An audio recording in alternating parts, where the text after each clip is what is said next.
Hi, listeners, and welcome to a special bonus episode of Communication Matters, the NCA podcast.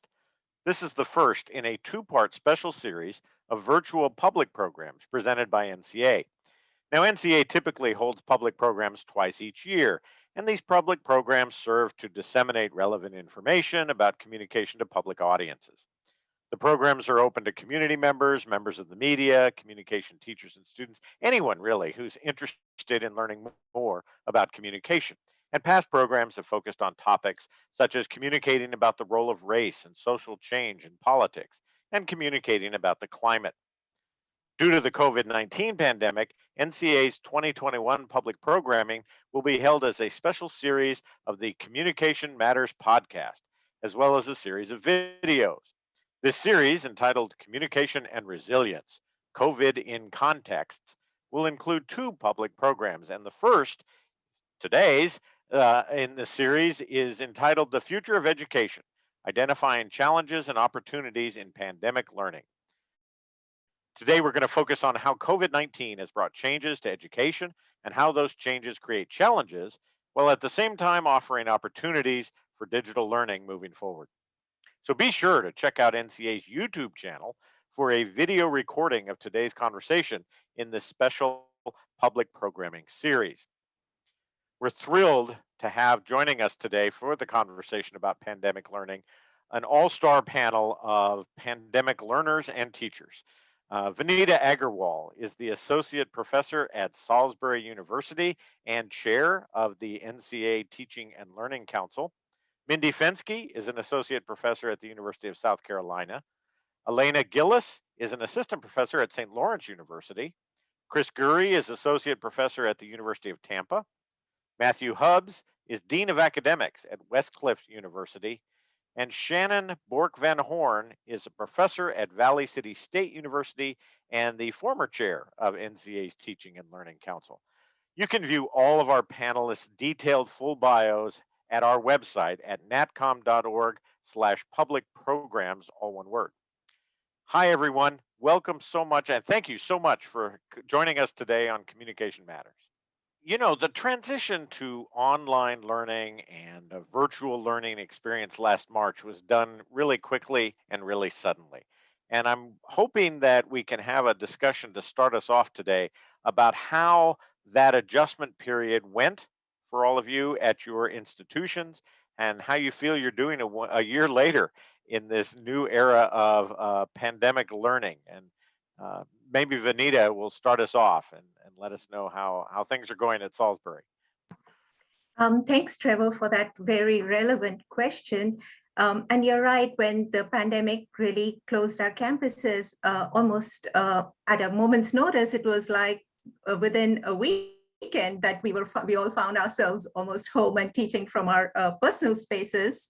I think one of the most important things for me, speaking as an educator, was to maintain a sense of continuity for myself, but also for my students who were moving equally suddenly from their classroom spaces, which were very physical, to being little squares on a Zoom box. And that too, if they were fortunate, because many of them were also struggling with disruptions in their technology and in their home spaces where access and family members were sometimes going to be competing for the same resources.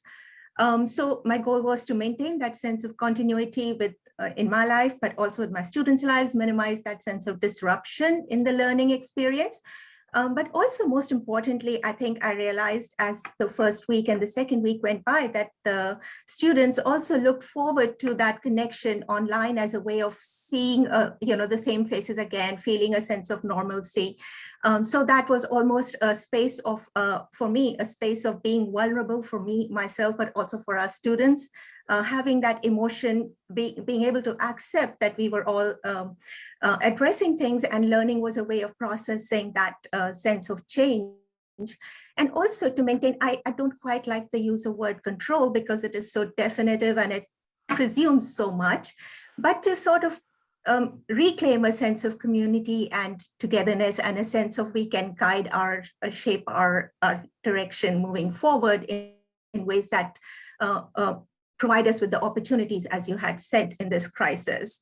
And now I think I would say that it's brought a sense of realization that isolation and distance are they're not just physical concepts, but they're also metaphorical in some ways. And so as much as we may be connecting on Zoom, we've all realized we can create community in different ways. To me, it offers an opportunity to look at that. Those constraints are also as visible as they are for many of our students, but they're also ways for us to connect at a very human level with each other's identities as learners, which was different in a face-to-face context, but is very different online. And of course, to use a little bit of humor, Zoom memes for quarantines during the Zoom time was very interesting. It always helped my students and I get through. I would think I'll wrap up this one by saying a sense of vulnerability and also keeping the fact that we could all, through a sense of community, find our way onward from here.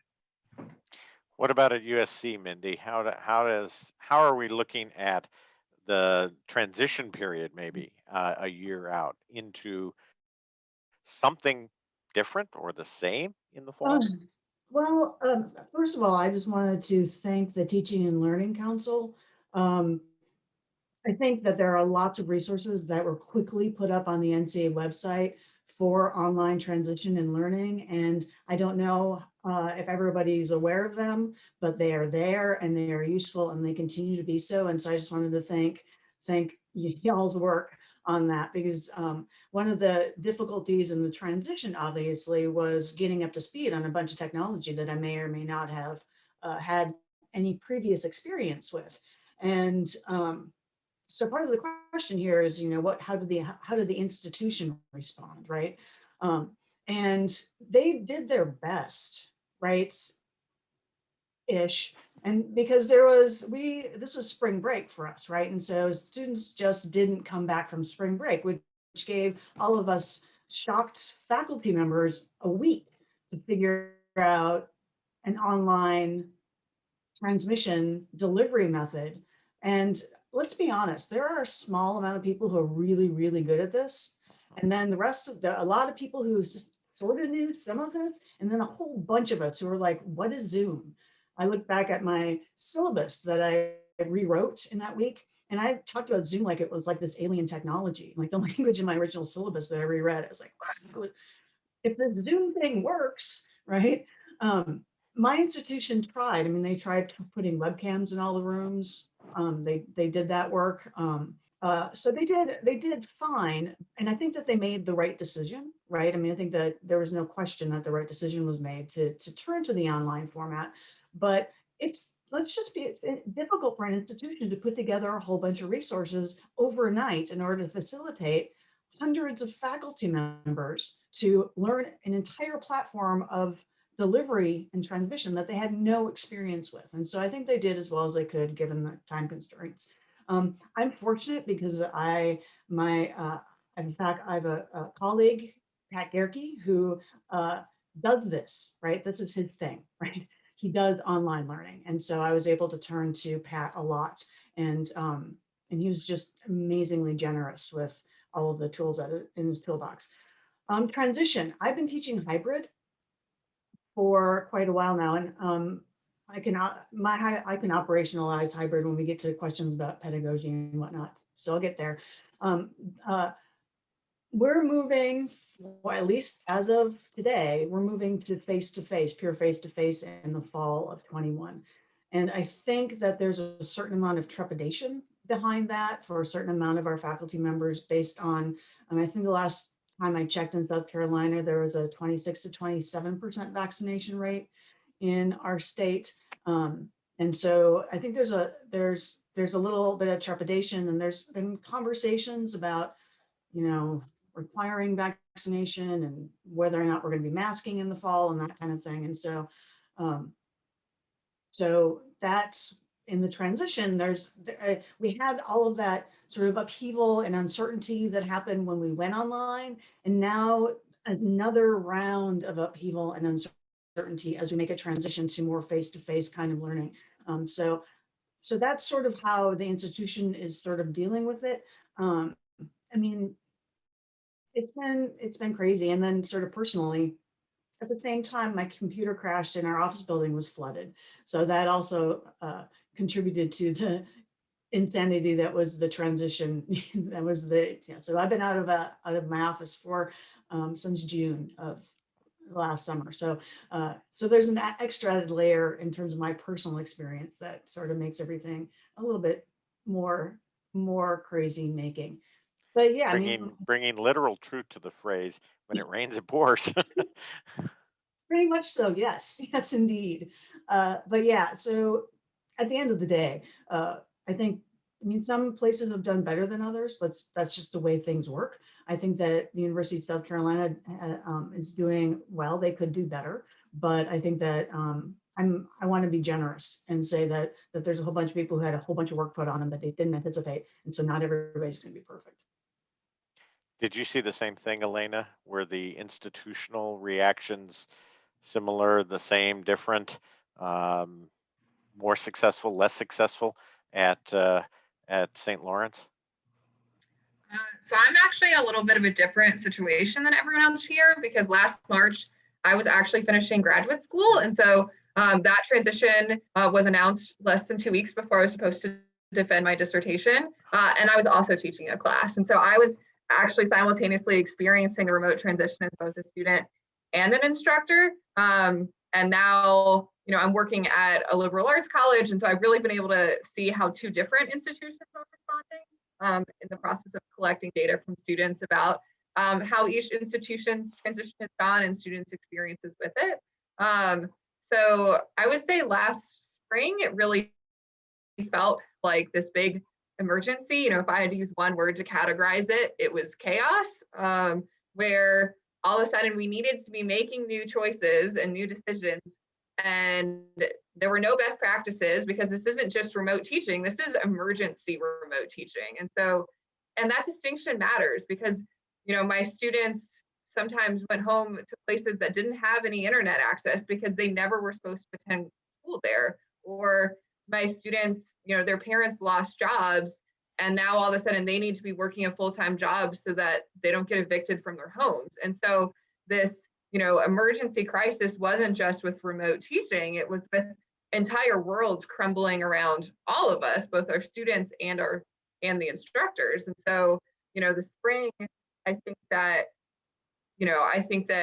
I was attending University of North Carolina at Chapel Hill, finishing up my dissertation there. And I think it was chaos, but I don't think that they necessarily could have done anything better to help prevent that chaos. And so I think for me, going forward, when thinking about how is the institution doing a year later, to me, the dominant word now is uncertainty. So we're, planning for one possibility, but then having to have numerous contingencies about that at the institutional level. We can think about that, in our approach as instructors. I'm really appreciative that that's how I've been encouraged to approach every semester by my chair, by my administration, is to think of this as, we want you to have a plan in place, but we want you to think about the fact that things might have to change. And so going into it knowing that I don't need to have a perfect plan in place, because almost certainly something's going to change.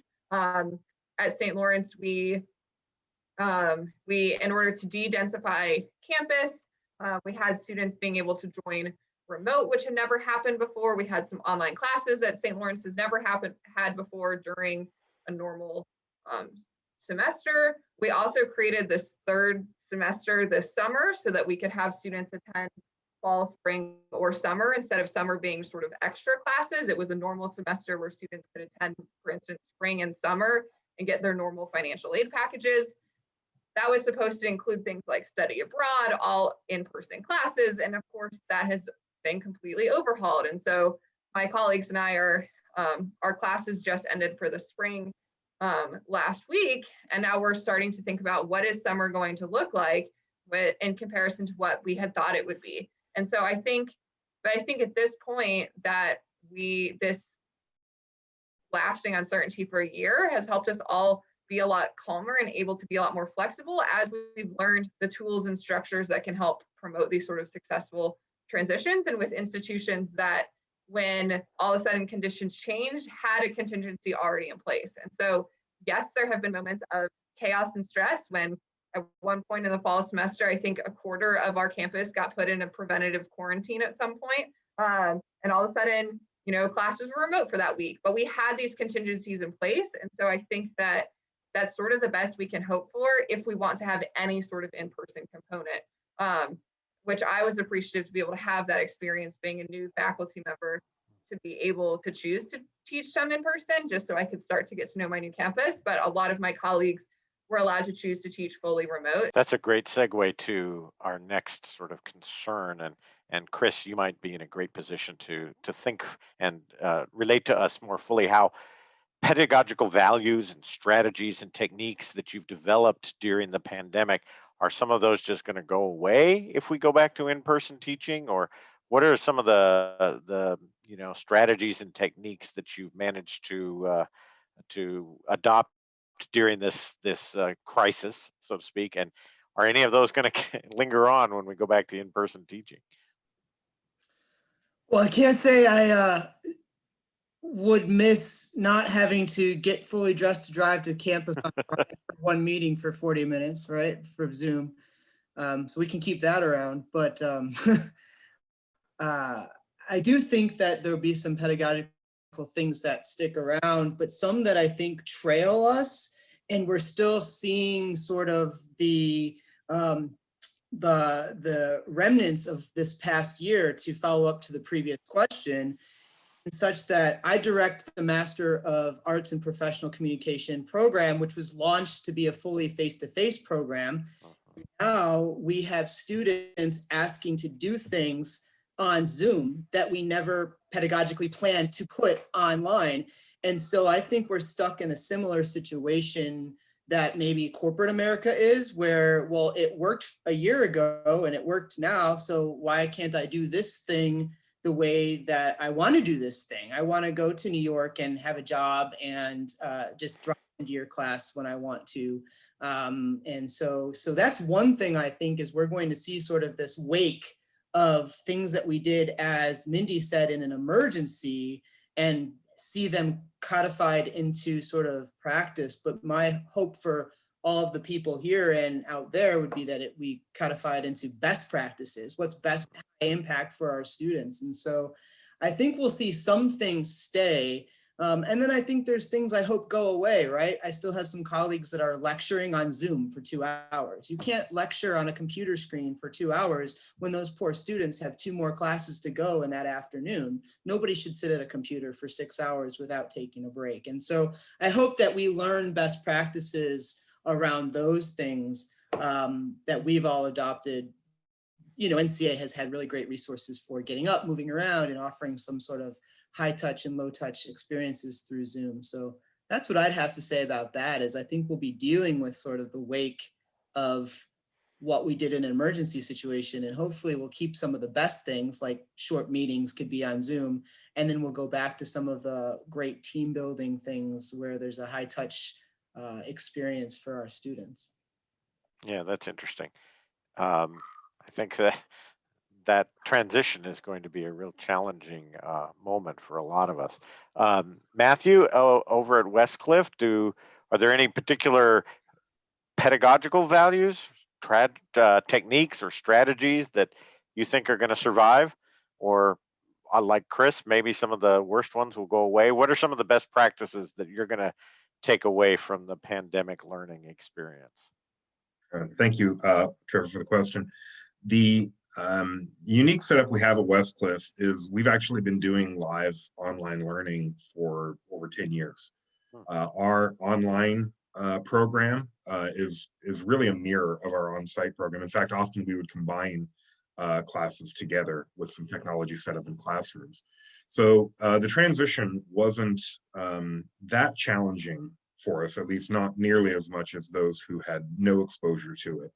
We did find the need to provide faculty who would have preferred to been on site and weren't as comfortable teaching online, and would do it if that's what the class required or the students required. That they did require some additional support, development, training, using tools to keep students engaged in this digital platform. There's a lot of competition on that screen, and students can look like they're engaged and absolutely not be. So I do agree that the 2-hour lecture has no place in this environment. It really needs to be an engaging process. As far as what I think that we will see moving forward, I believe that this pandemic has really served as an accelerant for embracing online learning. I think more people. I think that when the tide sort of ebbs back to somewhat normalcy, I don't think it ebbs back all the way. I think more people have been exposed to what they were maybe fearful of or felt unsure about, and have found a confidence in being able to learn or teach in that environment. And I think that we'll see, more prevalence there. I don't think by any means it's going to replace in-person instruction, but I think more people have been exposed to learning in this capacity, and quite frankly are more comfortable with it, have seen the value of the flexibility it provides, have found out they can be successful in it, and will likely choose to stay with it once choice becomes theirs again. Mhm. That's an interesting question, that balance, I think, between how we're going to negotiate this return to face, and yet still recognizing that a lot of people are going to enjoy and want to continue the online learning experience. Shannon, do you think that's a balance that can be struck, or are we in for some tumult over the next few years? Well, first off, I think that our first year students that are going to be coming to us now from schools that have been doing this now in high school, for them, it's not going to be as unusual as it is for all of us in teaching a course. They may think that this is what courses look like now because that's what they've been doing in high school the past year and a half. So I think that we're going to see students there maybe a bit, our first years being a bit more adept, the traditional students. I think that this is going to be more of a challenge for us as seasoned faculty members because, I mean, admit it, we joined the academy partly because we like talking to people face to face. And we really did that. And so I think this is going to be more of an adjustment for us. I do see synchronous courses continuing. I keep saying synchronous, and we have really put I guess our classes maybe in a box, in different boxes or categories at VCSU, especially this fall. We have it listed in our catalog or in our actual schedule, whether a class is going to be asynchronous, and we've been doing that for years. We've got many majors that have been asynchronous online, so we've been doing that and doing it well for years. We have labeled whether it's a face-to-face, which we've also been doing pretty well, and then we have that synchronous thing. And I really, kind of call it that synchronous thing, which we had one department that had been doing this for years and they're doing it great. And the rest of us are still trying to find those best practices. Our instructional designers and our faculty development people are still struggling and trying to work that because they've been so focused on here's how you create this great online course, which is asynchronous. And now they're having to come forward with those kinds of issues too. So I think I don't think that this is going away, asynchronous is going away. I think that our challenge is trying to find the best way to engage our students as they're sitting there as a box, trying to figure out those tensions and trying to figure out, are the students, should they be showing their faces online or not? What if they aren't showing their faces? There's a lot of debate going on right now. What are the practices we're expecting of our students if they are in a synchronous class? What are the practices we're expecting of faculty? So as Chris had alluded to, that they aren't that talking head. What are the things, how are the challenges, how are we going to be working with our faculty to meet the needs of our students? And especially when we have these first year students coming in from the traditional, this is what they're going to expect from us. This question of best practices in terms of values and strategies, it really forces, or at least forced me, to go back to my pedagogical values, right? Because as I engaged in different technologies, my values didn't shift, right? And so I think best practices emerge between the values that you have in terms of your pedagogy and the constraints of the technology and how you make the best creative use of those constraints in order to achieve your values. So for me, my values are, I focus on pedagogical values on process to achieve outcomes. I focus on learning over grades, and I focus on interactivity. So if those are my values, my pedagogical values, then how do I engage through the technology and through the transition in such a way that I can have best practices emerge to achieve those values through the technology, right? What I did find in terms of best practices as well is the things that move forward is that we can achieve more access in some ways. So I was thinking like the very pragmatic thing, like office hours, right? So I'm students can't always get to my office during office hours, and so I'm gonna let them Zoom in, right? They're like, I can't get to your office during that time, but can I Zoom in for 5 minutes to your office, right? And so that's something that can increase access, which is another one of my values, right? And so how do I make this technology increase access moving into the future? And I also completely, and this is back to the talking head thing, I completely revamped the ways in which lecture operates, and I'm not going to give that up either. I mean, I like talking to people, and I found in the transition that I was doing it too much in my regular classroom, in-person classroom as well, right? And so that's another thing I'll move forward. Like, all right, Mindy, you don't need to listen to yourself speak so much. Maybe we need to break it up. Maybe that 3 to 5 minute time period that my students actually, the analytics tell me that my students are actually watching my online content, maybe I need to bring that forward because that's better for them, right? It's not just about me. And I just wanted to know if anybody else had a best practice that they wanted to share.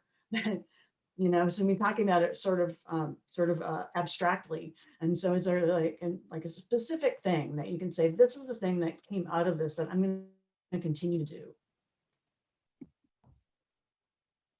I'll share one thing that I've done that I would consider a best practice is that, I had always been given the advice that it's good to have a check-in with my students to see how the semester is going.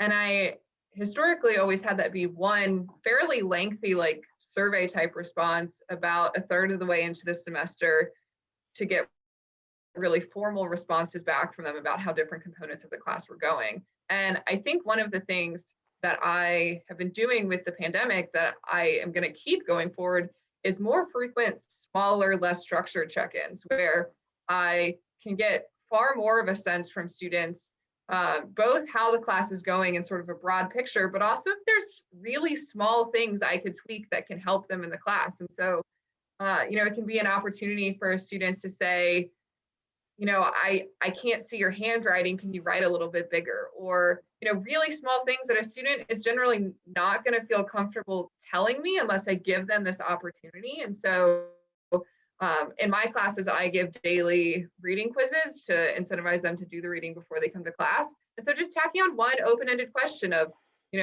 what's something that's either going well for you or not going well for you this semester that I could possibly switch? And students are telling me, a lot of them are this concrete thing that is really helping them, which I'm like, all right, great, I can continue doing that. Or small things that I can change. And I think that that's something that, is the best practice in order to make sure that the things we think are working and in real time, not using this class to improve future classes, but things you can do right now in this semester as well. Well, thinking about best practices too, how do we ensure equity? We know that we were looking at a situation where our student populations were the most diverse ever. And yet the pandemic has brought out that many of them are disproportionately impacted by the technology, by the pandemic, by the health disparities, you name it, right? How do we reckon with that? How do we balance all of that out? What are some of the best practices we can do to acknowledge these disparities and these concerns? Vanita, you'd raised your hand. Yes, I can jump in with that. I think the question you raise and you connected health disparities to it is very important, because I think one of the ways that the pandemic has really illustrated to us is, well, access and other kinds of resource issues are definitely more visible now, where, US university infrastructures had, at least in the university, had this whole equity of everybody having the same internet access speed. When you're in your own personal spaces, you're struggling with, maybe, do I need to increase my bandwidth in some way? Do I have to shape my plan or pay more for my plan in some other ways? The other aspect here with the health disparities part is that it's brought the whole concern of wellness and safety and issues that relate to people's well-being to the forefront. And it seems all right in terms of best practices to check in, as Elena, I think I'm pronouncing your name correctly, with your students at the beginning of the class to say, how's everybody doing? How's everybody's presence here? What is everybody present to learn in the ways that we used to take for granted before in the classroom, and being present in class to take attendance was assumed you were well. So I think that a little bit of health and wellness and well-being has become a more mainstream part of our discourse now in the classroom.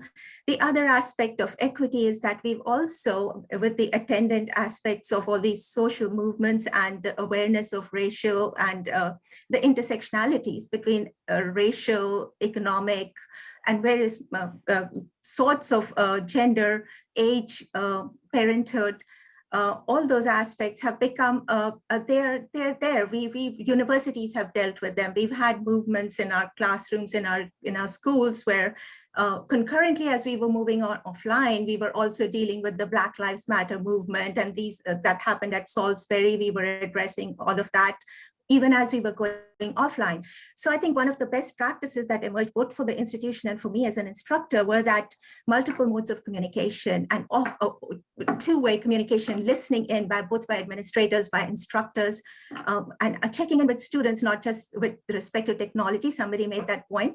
But also as we kind of look at, I think Mindy said with Zoom, you can have your office hours there. But another thing that has happened is that when we look at our classrooms, we have that aspect of checking in with our students on the chat box, a lot more casual, and it's got that personal touch to it. It opens up a space of communication. So best practices for me is integrating, of course, health and wellness and those conversations with the learning experience.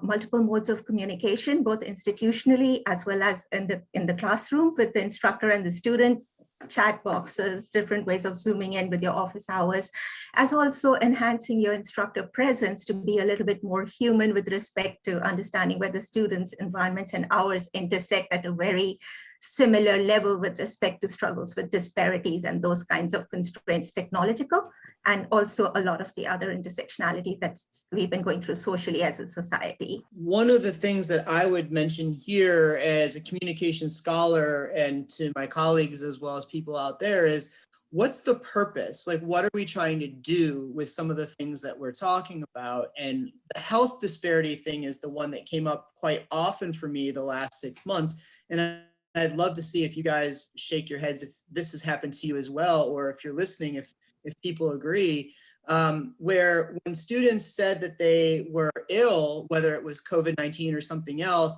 there would be this sort of de facto, I'll just Zoom in.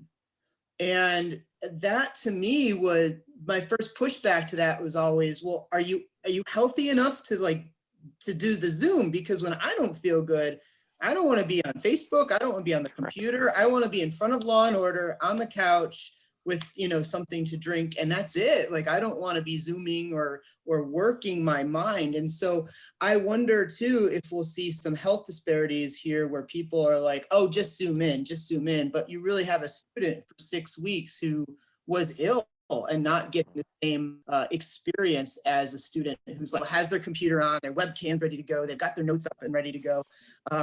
And we don't really know those answers because we can't reach into their office or their dorm and see if they are laying on the couch watching Law and Order. So that's something, I don't know if y'all have experienced the same. Shannon, what do you think about this disparate question and the ways in which this online learning is maybe affecting students differently by virtue of where they are as a subject, as a person, how they're defining themselves and their world.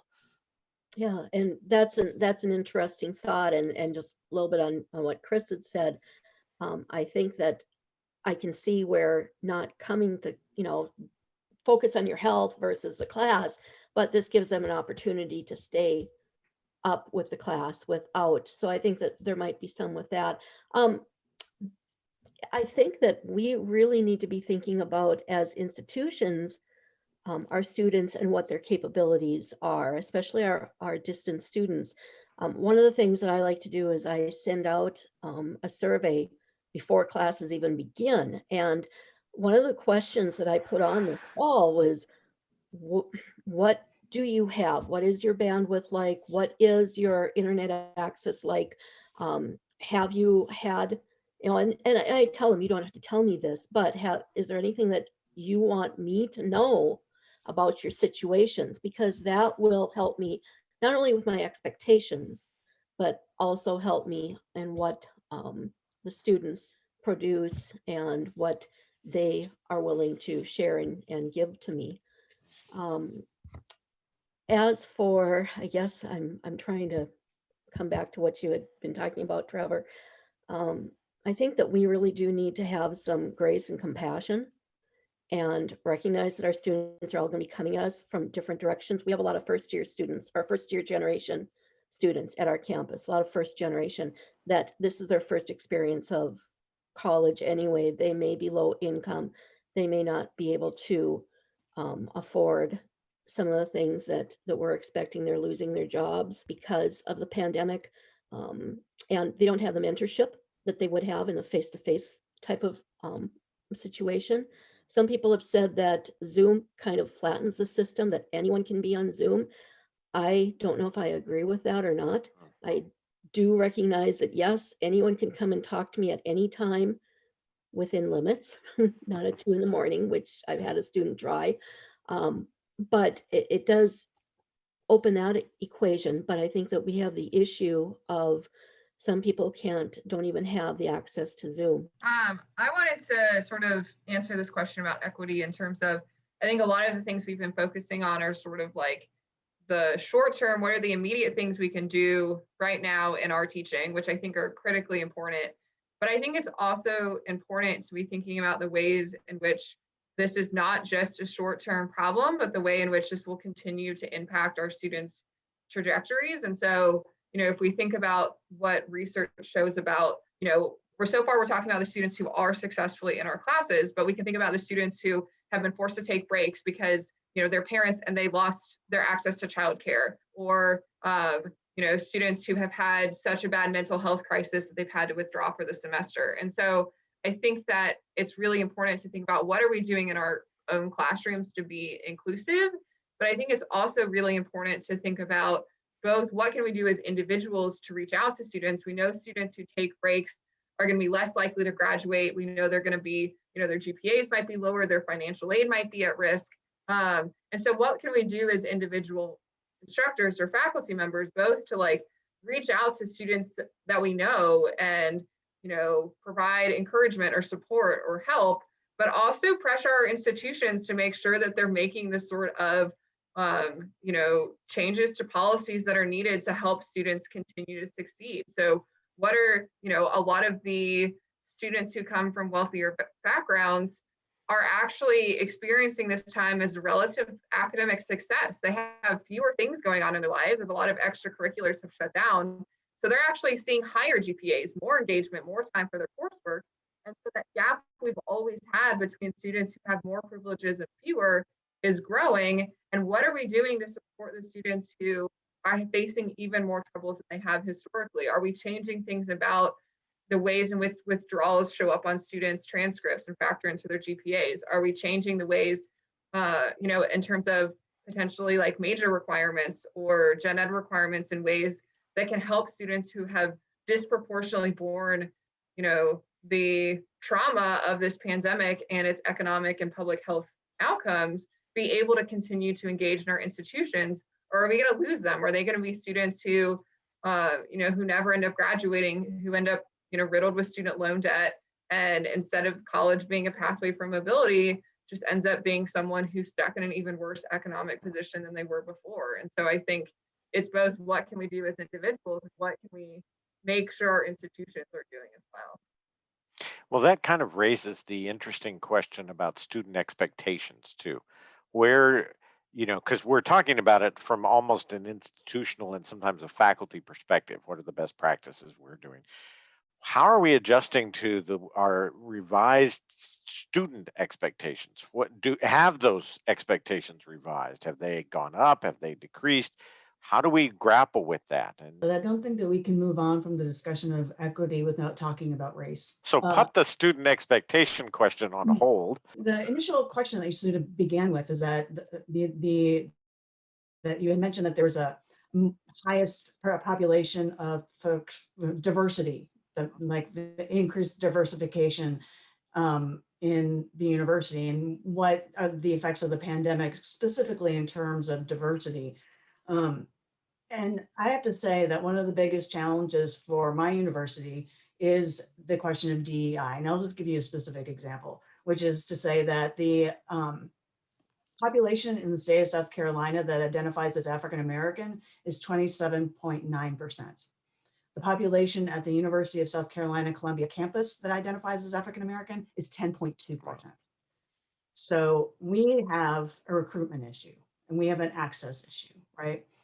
And one of what I'm hoping, and I don't have any data to support this, but one thing that I'm hoping is that because of the inherent problems with testing systems as part of the admissions process, that has been a way to provide an additional disadvantage or disincentive for people of color and disadvantaged populations to be able to get access to the university or to apply to the university. One of the pandemic responses is to not require the ACT or the SAT for admissions for the year of 2021 at the University of South Carolina.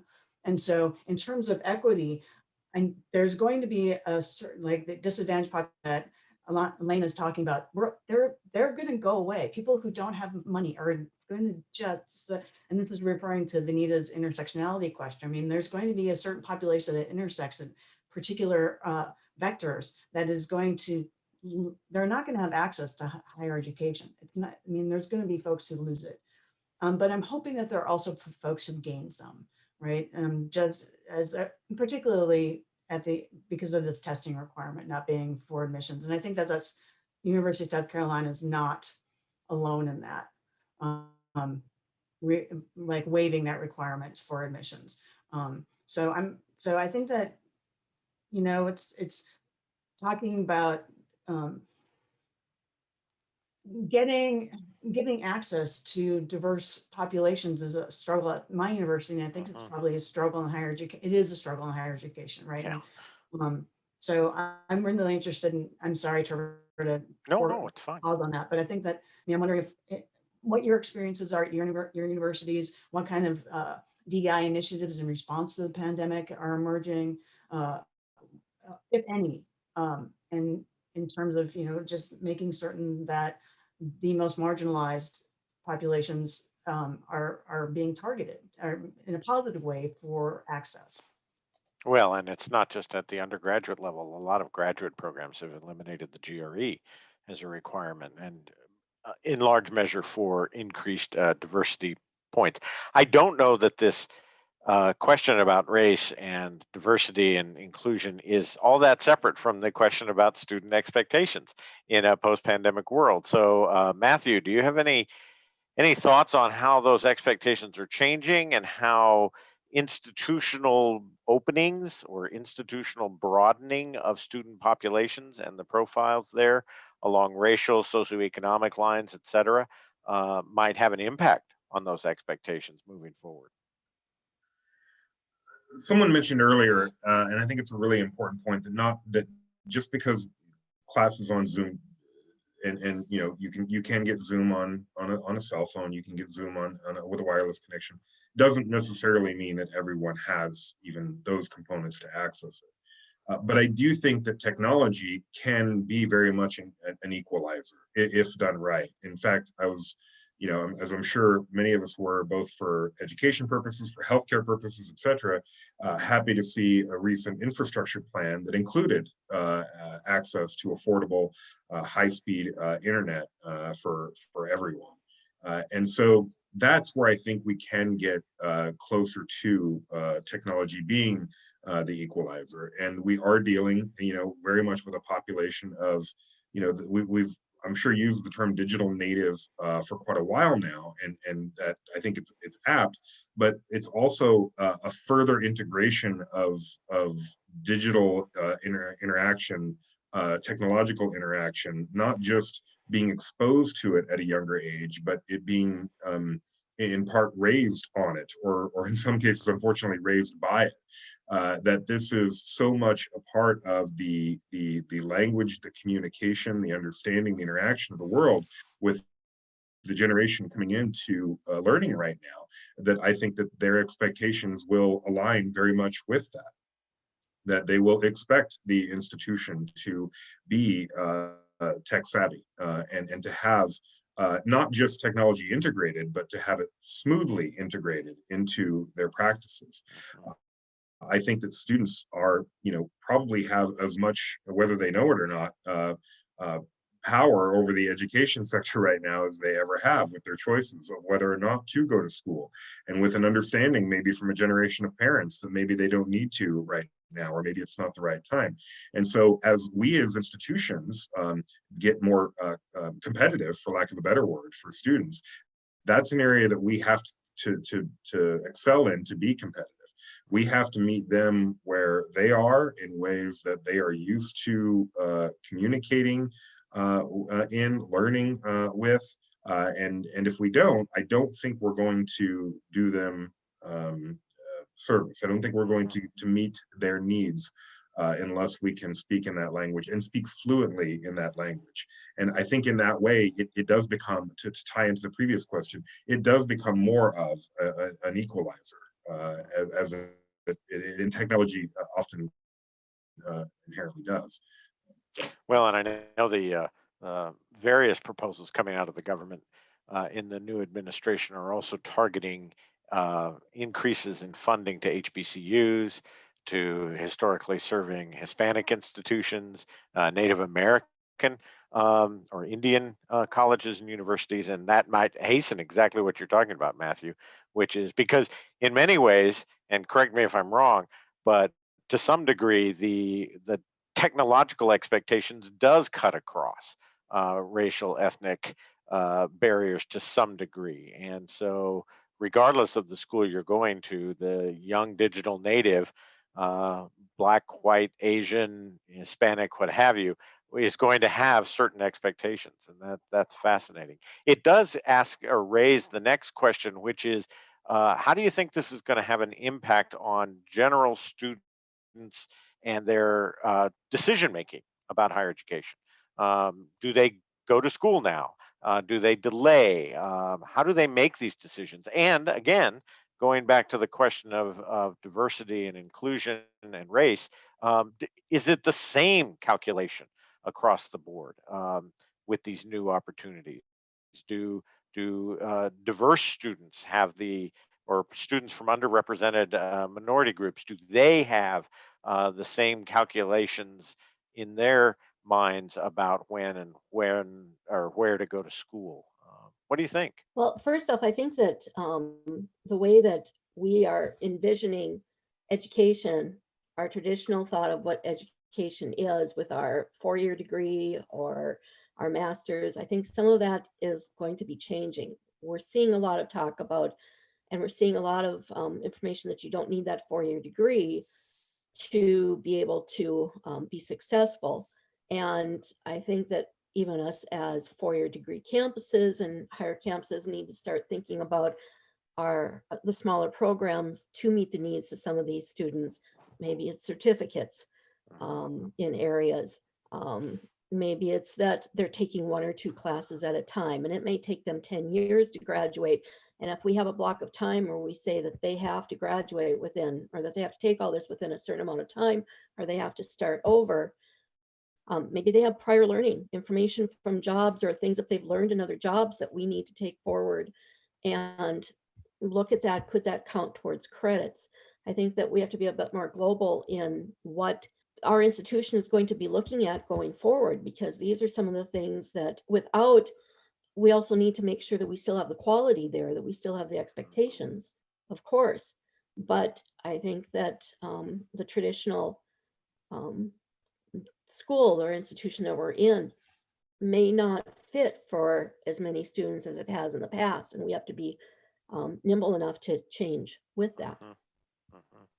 Yeah, Elena. Yeah, so I think that there's a few things that come to mind with me when thinking about this question.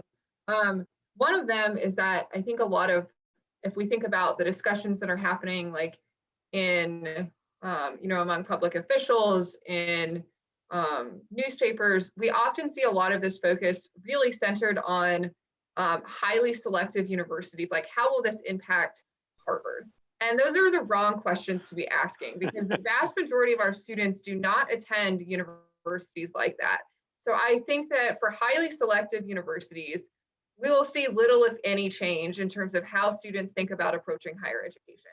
But I think that what we might see changes with are students who are not trying to attend highly selective universities, students who are coming, who might be the first in their family to go to college, or, who are coming from high schools where, they got, A's and B's, maybe some C's. How are those students going to be thinking about higher education going forward? The way in which we've seen higher education systematically defunded over the last few decades has really resulted in a shift in terms of who colleges are prioritizing trying to bring in. More and more colleges are trying to bring in students who come from wealthy families who can help make up that gap. So as the states, as the federal government have spent less money on higher education, that gap has to come from somewhere in terms of how does the college stay financially afloat?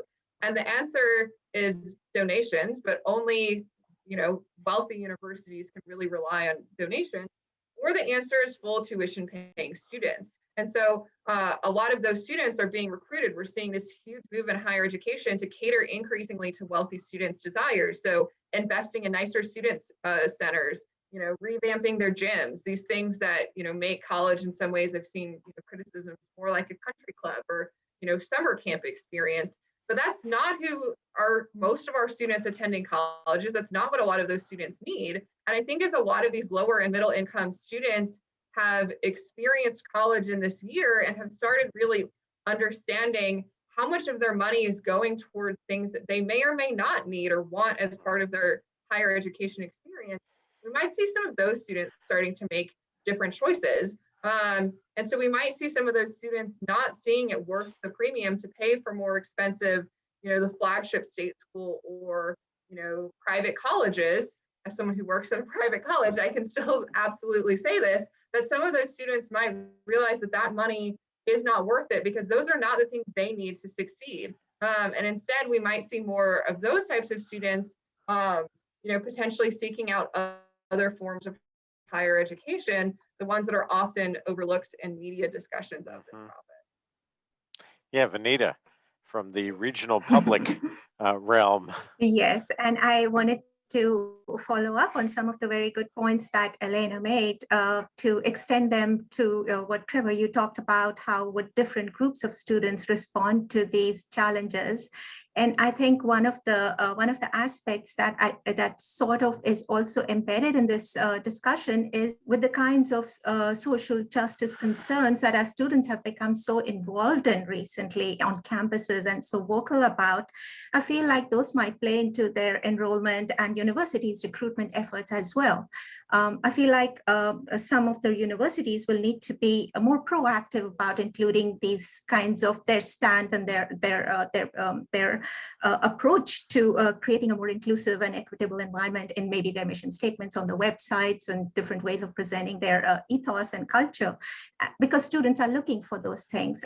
In most of my classes, students are primarily white, and some of them who come from minority backgrounds are very interested in knowing how the school or how their institutions are dealing with certain issues, not just rhetorically, but in action. And what kinds of programs do they have in place? What offices do they have in place? How are they marketed? But not just in terms of, well, there's one Black student in this photo just because, but how does it show up in their dorms? How does it show up in the classrooms? And those practices become questions of choice in choosing which institutions they would go to. I think the other aspect is that of greater flexibility that Shannon, I think, alluded to earlier about having online as well as hybrid classrooms for students who may want to juggle work as well as family lives and different forms of career options, certificate courses moving onward.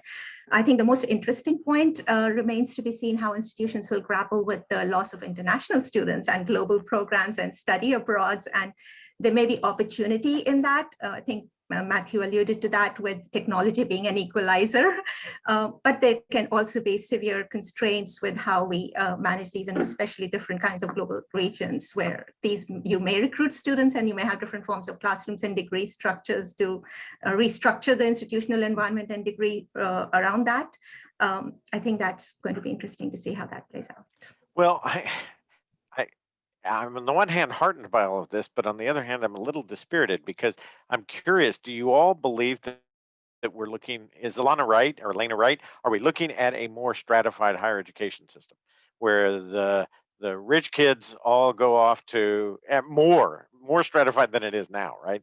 The rich kids all go off to Harvard and Yale. There might be some diversity, and the schools are going to have to worry about how they deal with persistent social justice issues, et cetera. But is it all going to be stratified by wealth? And those in the middle class and the poor are ended up at, and it's not a bad thing. It's not a bad thing, but their choices are limited. Let's say. I don't know. Is that where we're headed?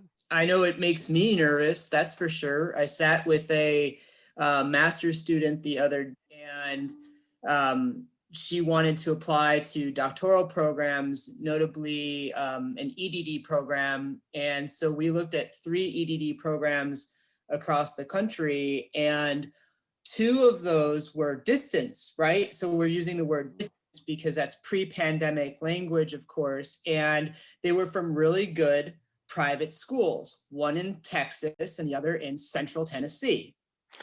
Okay.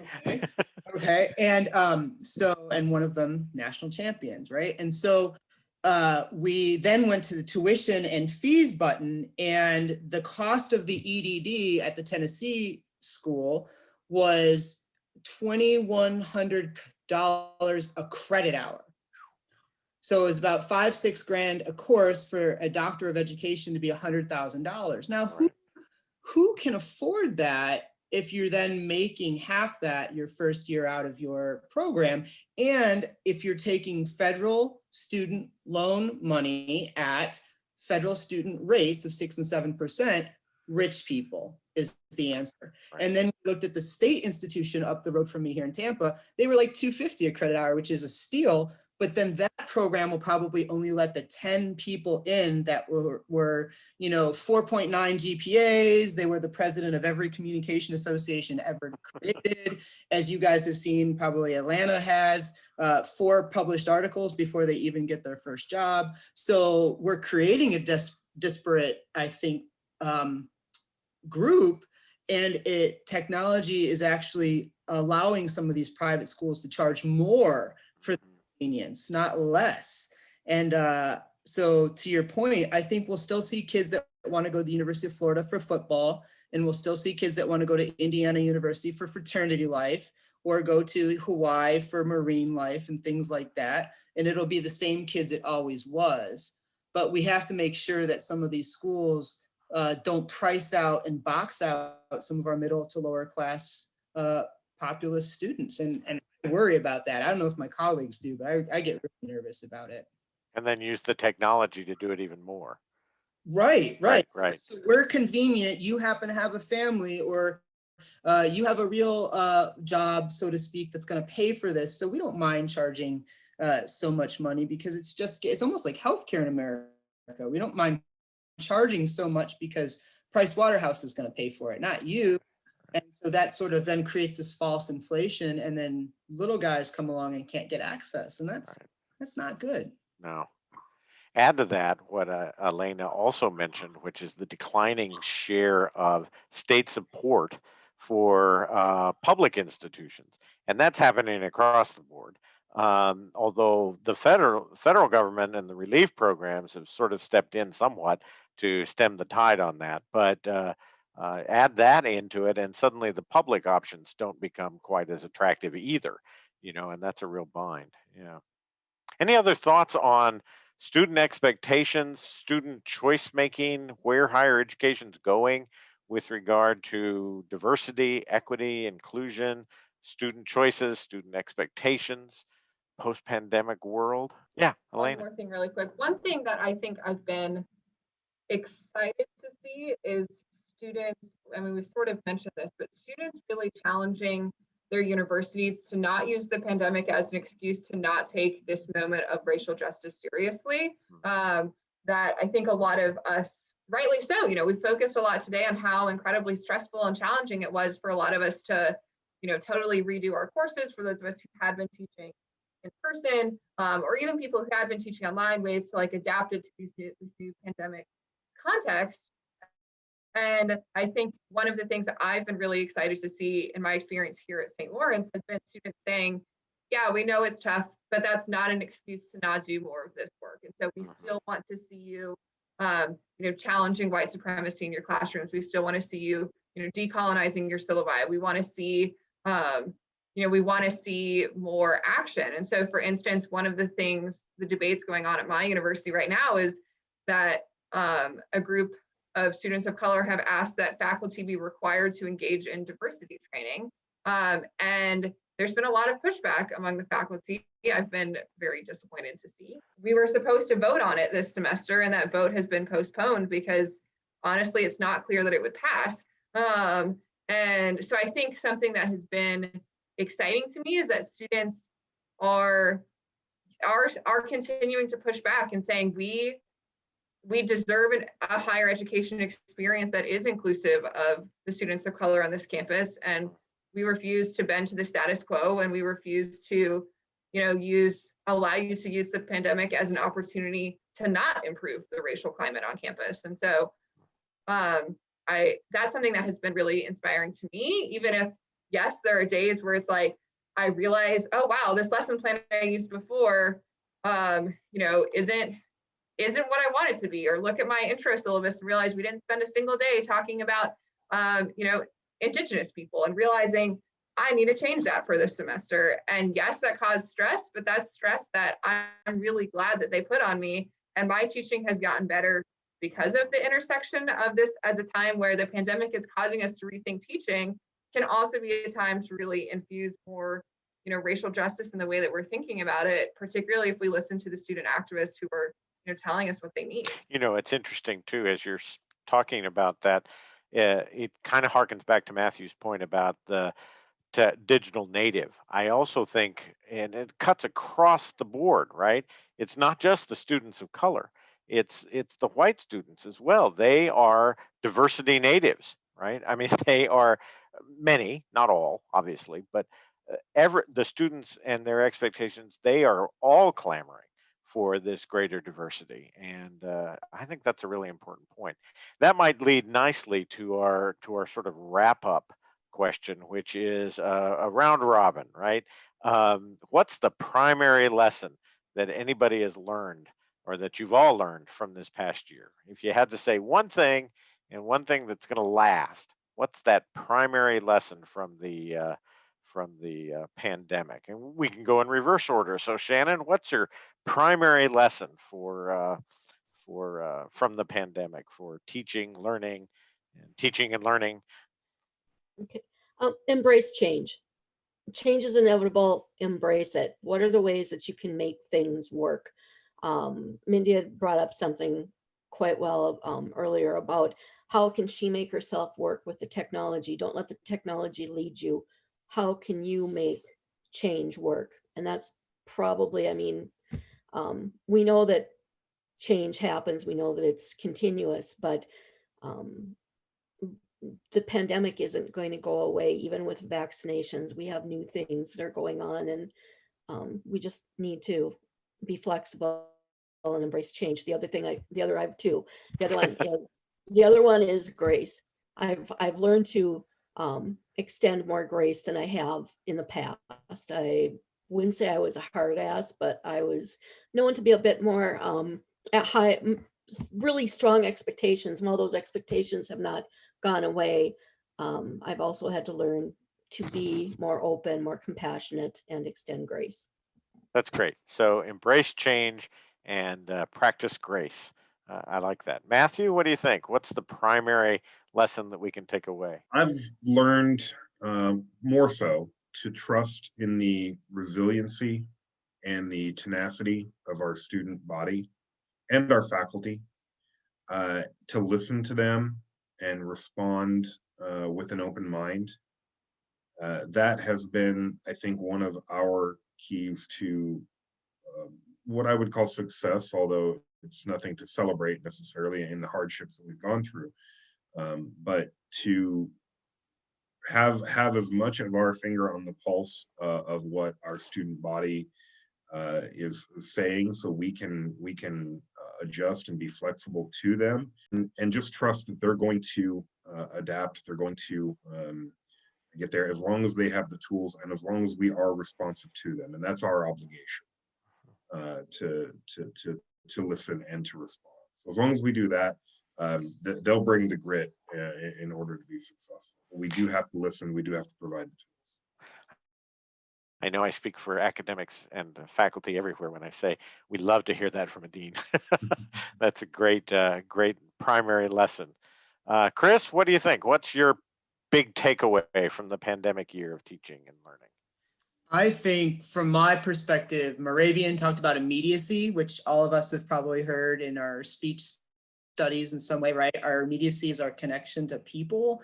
And I think now more than ever, the creation of immediacy, being able to feel close to our colleagues and our students is important. And so we see it, even though we are adjusting, like Shannon said, to Zoom and all this stuff. I don't know about you guys, but when I go over to campus for something, I get like a bump because I've seen somebody I haven't physically seen and being able to like elbow bump or whatever, you know.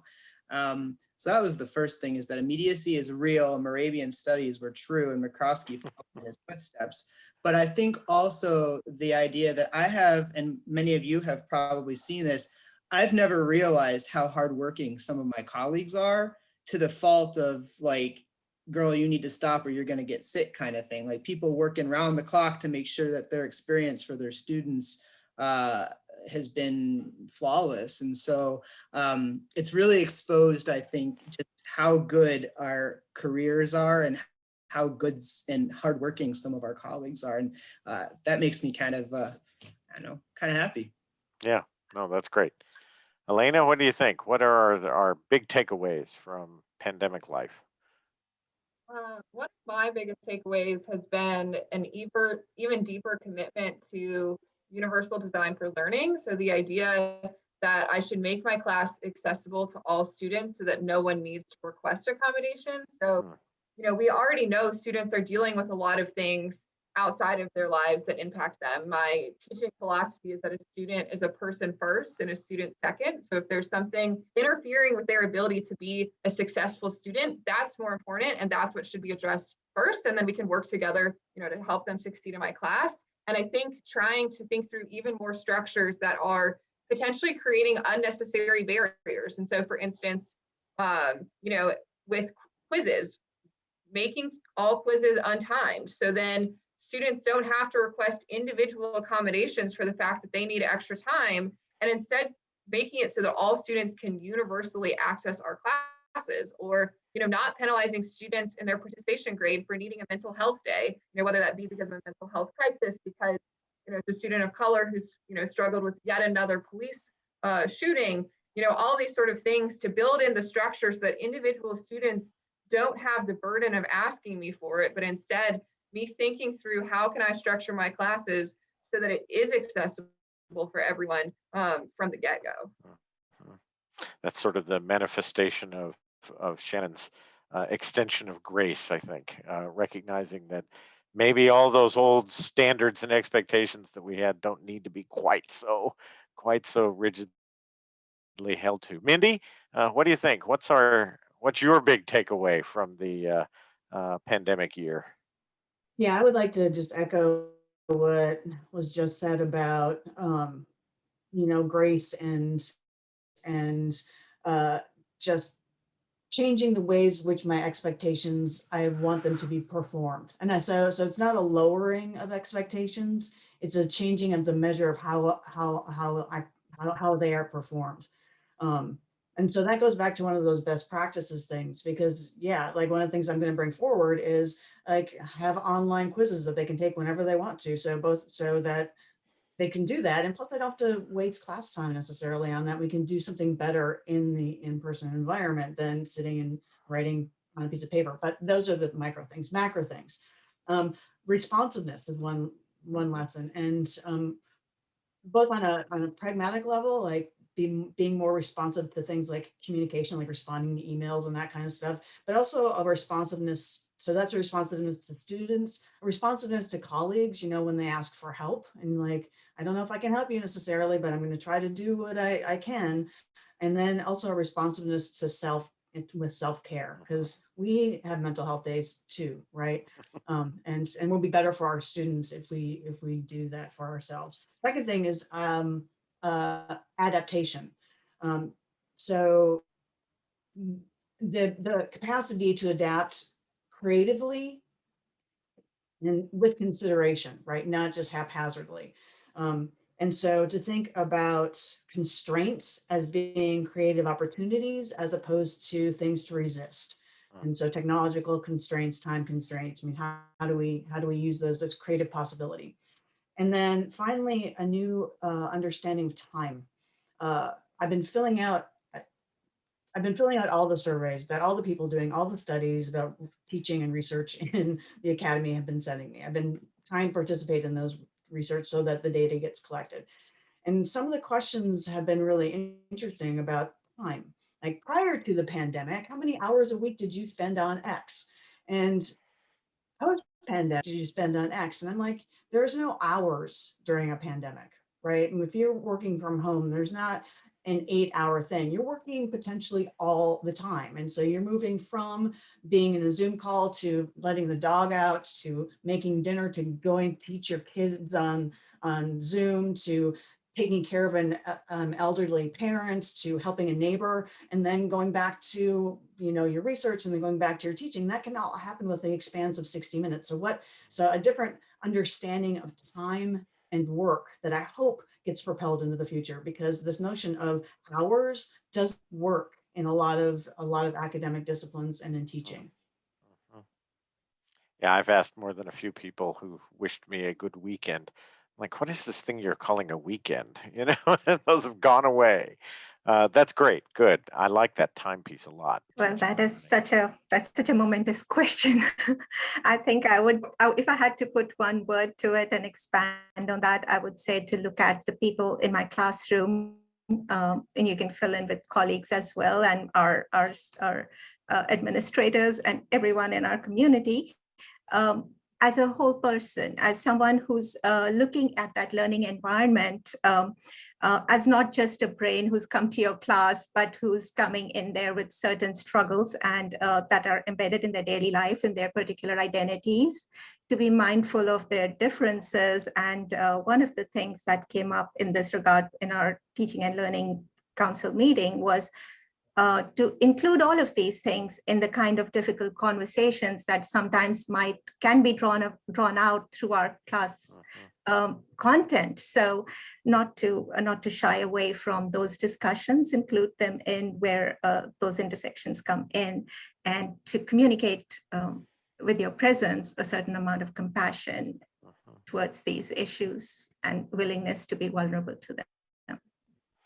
I love it. Compassion, grace, flexibility, time, all really important ways that the pandemic has taught us, I hope, in the end, to be better students and better learners and better teachers. all around the globe and in our classrooms. So thank you all so much. This has been a great discussion, and I really think people will benefit and profit from hearing your thoughts about what we've learned from this interesting year that we've been through. So thank you so much for joining us, and listeners, thank you again for tuning in to this special episode of Communication Matters. Look forward to the second in our series of public programs. You can learn more about NCA's public programs by visiting the public programs page on the NCA website at natcom.org/public programs. And as always, be sure to subscribe to Communication Matters wherever you listen to your podcasts. Thanks again for joining us again on Communication Matters, the NCA podcast.